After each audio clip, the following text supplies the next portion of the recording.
Greetings! Welcome to day 21 of the 30 days of Halloween. Today I want to talk about fairies. I think all of us have one opinion or another about fairies. When we mention fairies around a lot of people, they think of Tinkerbell. They think of the fairies that maybe the little girls of today's society like to dress up as. All sparkly and pretty wings and delicate clothing, and we think of the pretty fairies. We think of the good fairy, the tooth fairy. All of those fairies are really good. Some of us who are witches have experiences, first-hand experiences with fairies. I shouldn't say some of us who are witches have these experiences. I think everybody has experiences with fairies, but they may not know that. I have had, in this house, since we've lived in this house, we lived here since, 1979, in the fall of 1979. And we've had plenty of experiences with fairies. We didn't know it was fairies at the time, but we would notice things that just unexplained, without any explanation, go missing from our yard. From our backyard particularly. And people think, oh, well, the wind blew it away or someone took it away. You know, these things happen. Well, our yard is enclosed. It's enclosed by a very high fence. Very high fence on two sides. All sides, except the back wall, which is very long, which is on the alley is on the other side, is a very high block wall with a fence on top of that. Nobody's coming over there. And if they're coming over there, they're certainly not going to be able to carry things away. Nobody goes in our yard. We don't have anyone going on the yard. And for most of our time here, we've had very few people. We had gardening services from time to time that would come. But they would mow and blow, and they would leave. The days when we had grass in the back. We have a pool service that comes now, that cleans our pool, but for most of the years that we lived here, we cleaned our own pool. Our children cleaned the pool. We have a barracuda that cleans the pool. A sweeper, a machine now. But up until then, other than that, there was nobody coming into our backyard except for friends. Nobody. So, and these were unusual items that would go missing. Just unusual things that we didn't know. We just couldn't even explain why they were, and they usually were small, and often they were shiny. And then I came to think, someone I think mentioned to me that perhaps sounds like we had something going on with fairies in the yard. And ever since I became aware of that, we've taken steps to make sure the fairies that are in our yard, if there are any, are happy. Which brings me to the point of today's video. Why do we care about the fairies being happy? Or should we care about, other than we're nice, we want the fairies to be happy too. Most people believe that fairies are not real happy with humans. Fairies, most people feel that fairies are a species that live in the land, the same land that we occupy, perhaps under the ground in another dimension, let's say, of where we are, in the other world, let's say, and but they have the ability to cross both. They have the ability all the time, pretty much all the time, to come and go.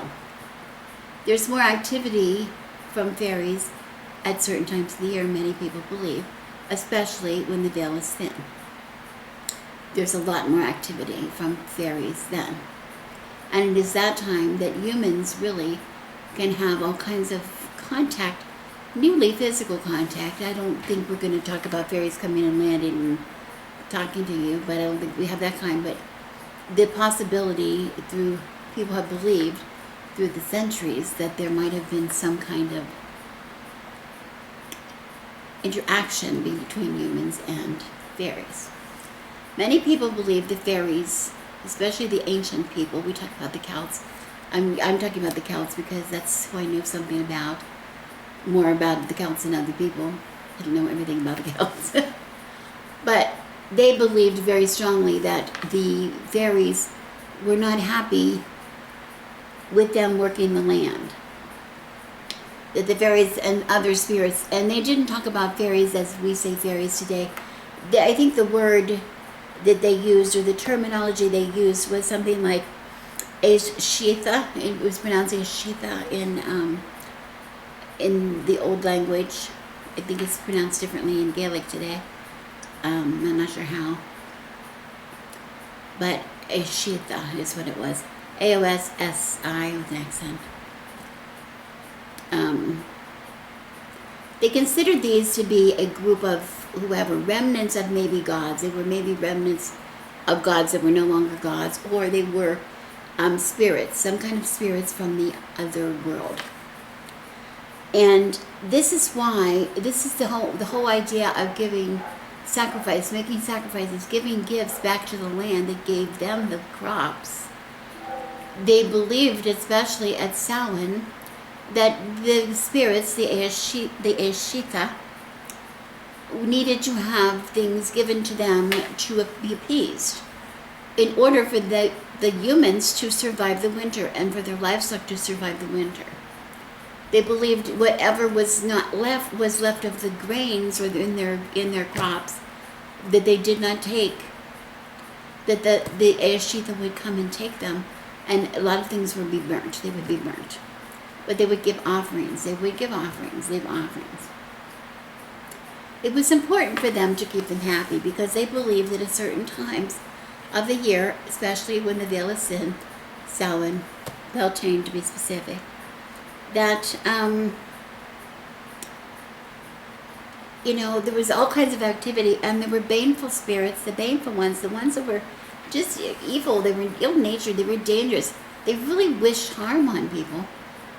They needed to protect themselves against those spirits. Some of them were just pranksters. They thought some of them were pranksters and liked to play tricks, but they thought there was some that were indeed harmful. So they would give them sacrifices, like we would say. They would leave sacrifices, and the whole idea of giving offerings and giving shiny things.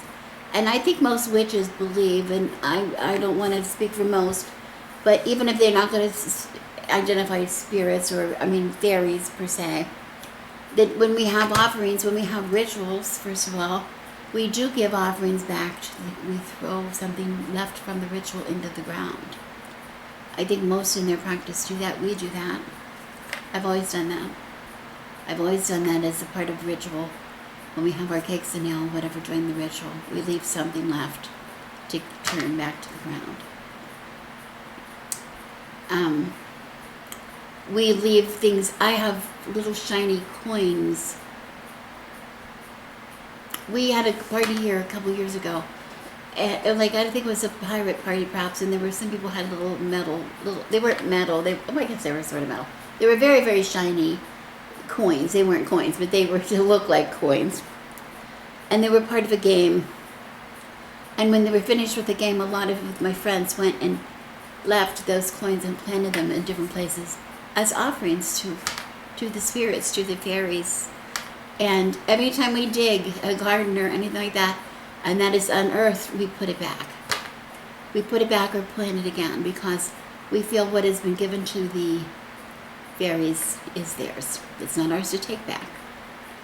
But many people, I was going to say, when they're out collecting herbs or especially from the wild, when you collect acorns for ritual, or you collect pine cones, or you're taking anything from nature, people leave something as an offering. People leave something back, witches leave something. Just some coins, some pennies, a dime. Something shiny is really appreciated. Other people leave bits of bread. Fairies supposedly love bread. And many people even make special fairy cakes for them at times like when the veil is sin, especially Beltane, like a little oat cake or something, and maybe put some special herbs in there. people believe that if they did not do these things and the fairies got on the wrong side of the fairies, many people believed that there are certain times of the year, particularly where they would be sorry. People would be sorry. You've heard of the term changeling. A changeling is supposedly a substitute, let's say, for a human baby. That some people say it only happens once every 7 years, but at that time, that the fairies wish to have a baby, a human baby or a small child to take, and for whatever reason, I'm not sure why, and they will leave a changeling, what they call a changeling, in its place. And then people might not understand in the beginning that was a changeling left, but they used to use that idea of a changeling if the baby ended up to be sickly or wouldn't grow properly, or maybe deformed in some way, or maybe not mentally developed properly. And or another term I saw, if the baby ended up to be bearded or long-toothed, bearded, or I don't know. I think you would notice if your baby had grow a beard. I'm not sure. Anyway, they took it very seriously. And whether we believe that or not, the stories that have been told over the centuries, from the ancient people to today, I think everybody feels that there's some other little spirits around. You've all had that feeling when you're outside, particularly, and it's a nice feeling to think about them being there. Anyway, I was thinking, whether we see a lot of fairies at Halloween time as well. And I got to thinking, I wanted to do a little research about this because I saw somebody who had made skeleton fairies by putting wings on skeletons. And I had to look it up. I had to do some research because I had never given it much thought. Whether fairies die. Do fairies die?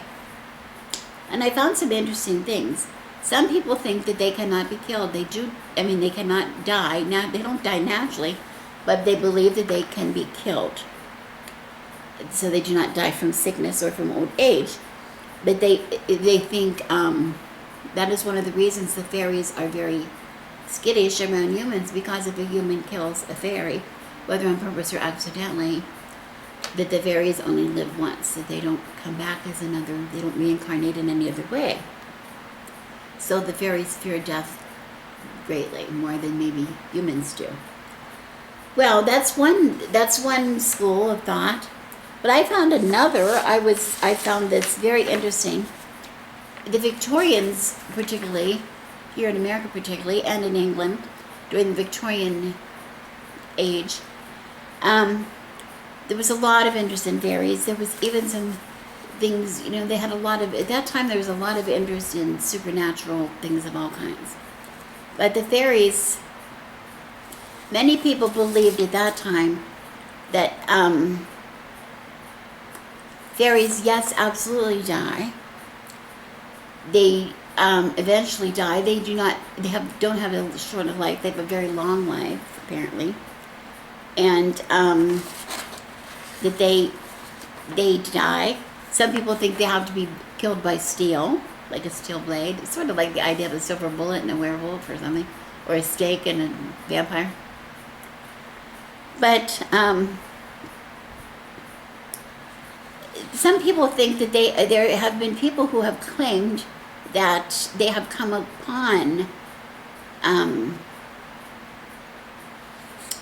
cemeteries, fairy cemeteries, which I thought that was really interesting. The whole idea of coming across a fairy cemetery, and on top of that, this is really cute. When we're talking about, I don't mean cute, but it was very interesting. Here's a Scottish account of fairy lifespans, taken from, I'm not sure the year, I can't even find the year. I think it was somebody named William Blake, maybe, that wrote this, I'm not sure.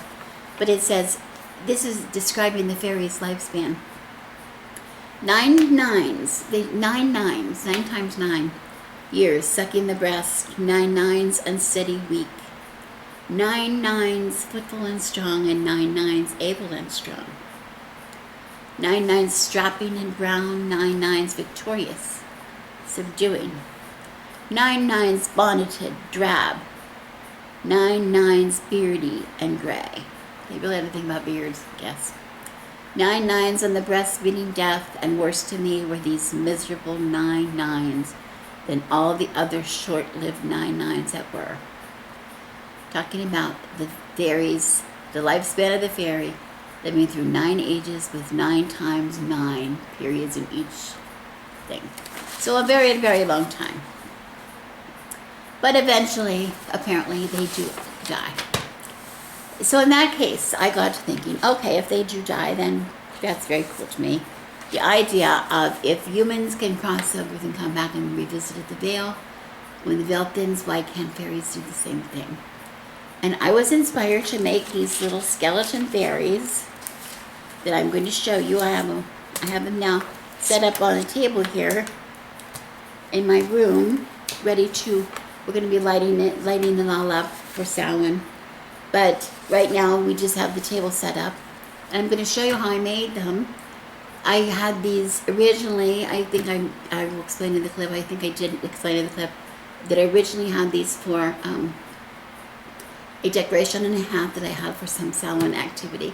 And we just had, these were the decoration going around at the brim of the hat.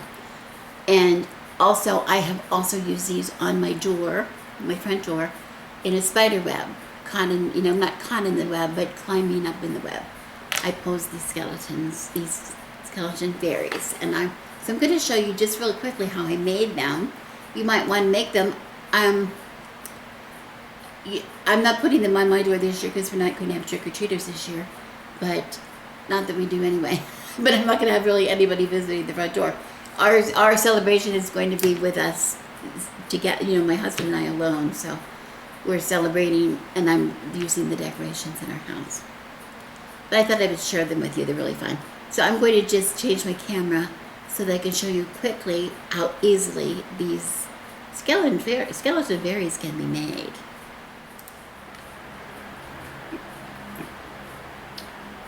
The skeleton fairies that you're looking at, I originally made for a decoration on my witch's hat for a Samhain celebration quite a few years ago.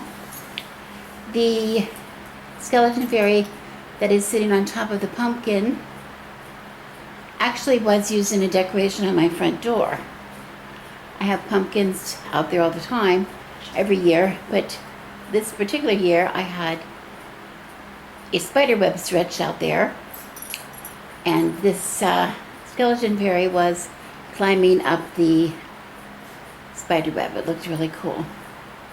I'll try to get a little closer so you can see the details.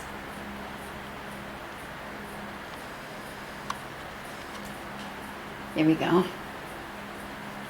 I think you can see, I don't know if you can see it, but they're most of the ones along the bottom are representing fairies that are coming out of flowers.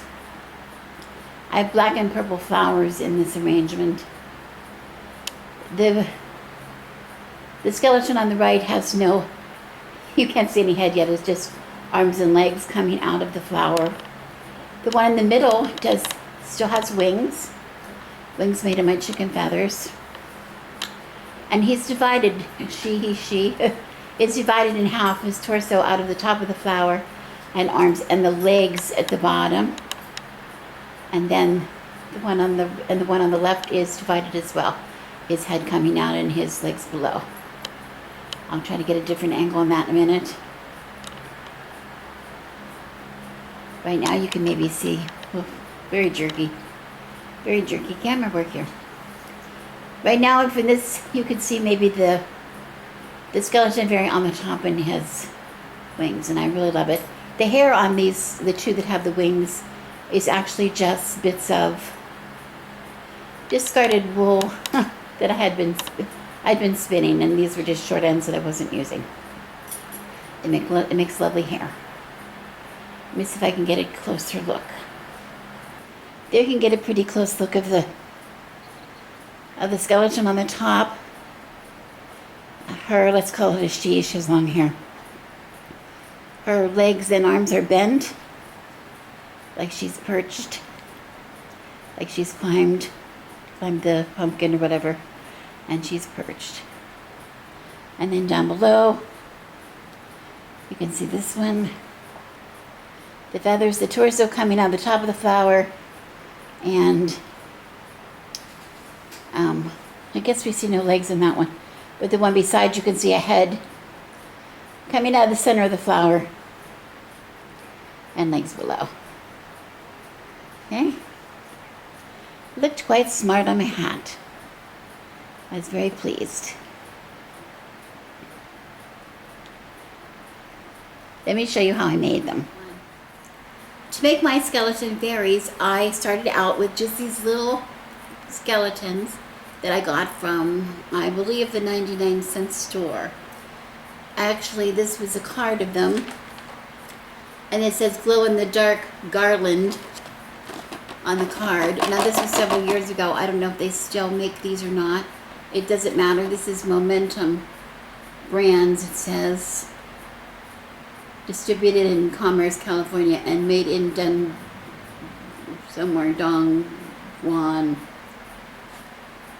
China. Excuse me, I have the hiccups. But anyway, you don't have to have these, any kind. But the trick of it is, when you buy them, if you're going to want to bend them, you see this has already some flexibility. It's hard to see. If I hold it against my dress, maybe. I don't know. It has flexibility in the plastic. These was another package that we bought. I think they were 2 for 1 or something. These are also skeletons. These are really kind of stupid. They're on a rope, and I think these are supposed to be pirate skeletons, skeleton pirates, but I don't like them too much for fairies because they have hats on them. But I can tell through the plastic is stiffer plastic. And if I tried to bend it, I think it might break. I'm not sure if it'll bend or not. So you really want something kind of cheap. And I think the idea, the glow in the dark, since there's no lights or anything in them, I think if these are marked glow in the dark, I think they're going to be this, because it's almost a see-through, it's a funny kind of a material. I don't know what it is.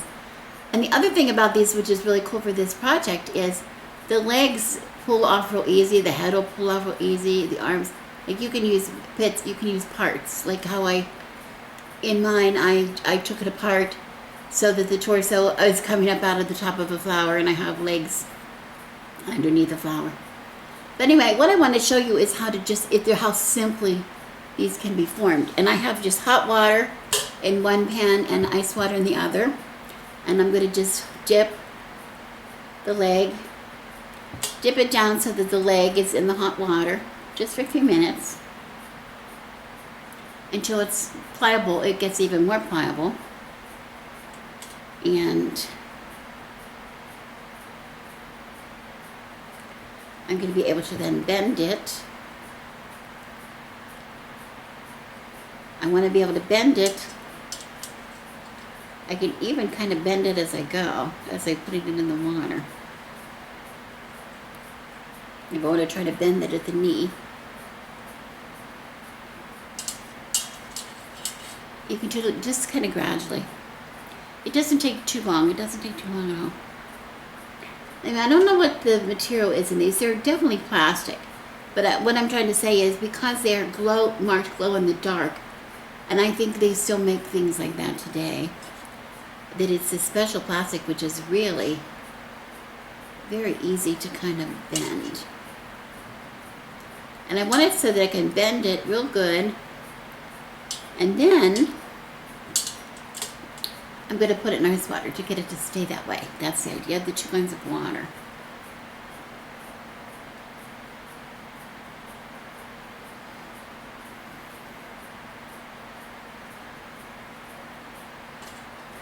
This is one of those occasions where cheap is best.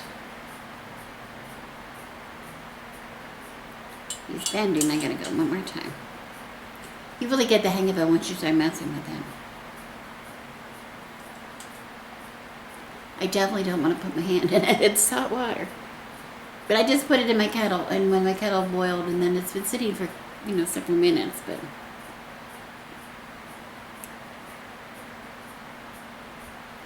The legs are thicker than the arms. The arms bend much faster. But there I go. I just bend him. I'm going to bend him, and then I'm going to stick him in the ice water. Ooh.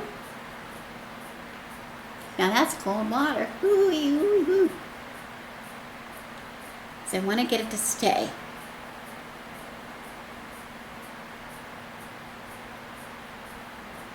I did make these years ago, and I had a video. There we go. And now you can see his leg is bent. Can you see that? And it stays bent. It stays bent. And that's all I did. Did the same thing with the legs, however I wanted to pose them. And the trick is you get it in the cold water right away, and it bends, and it stays the way how you had it. It's like a miracle or something. It's a Halloween miracle. Okay? So anyway, that's all there is to it. It's just, there's no rocket science. And then, of course, for mine, let me get one and show you what she looks like. I'll talk to you what she looks like, my topper. This is the position that she's in. You can see her legs are both bent, and her arms, one is extended upward. Instead of being down like this, you see his arms are straight down. Straight down. I have hers bent, so she's reaching upward. And so I can pose her by putting one leg in front of the other. I could put her poser like she's climbing. She could be in a position like this, so that she's climbing. If you're able to see that. I can't tell. And then I put, this is little short bits of wool when I was spinning. That yarn would work, or cotton would, cotton ball, or piece of wig, or some kind of, a lot of things you could use a lot of things with hair. If you wanted hair, you don't need hair. And then, of course, I just have chicken feathers. My chickens were molting at the time. But I want to tell you, so these are kind of crabby feathers. I think these are young feathers too. But anyway, I want to say, she has been bent in this pose. Her legs have been bent and her arms have been bent for probably, 3, 4, maybe even 5 years. I don't know when I first made her. And she has stayed that way. She stayed that way. So it's like magic or something. It's like magic or something. Okay, that's all I wanted to show you.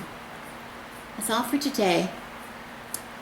Let me know if you try to make something like this. It'd be real fun. I'd like to see it. I'll see you tomorrow. Thanks for watching.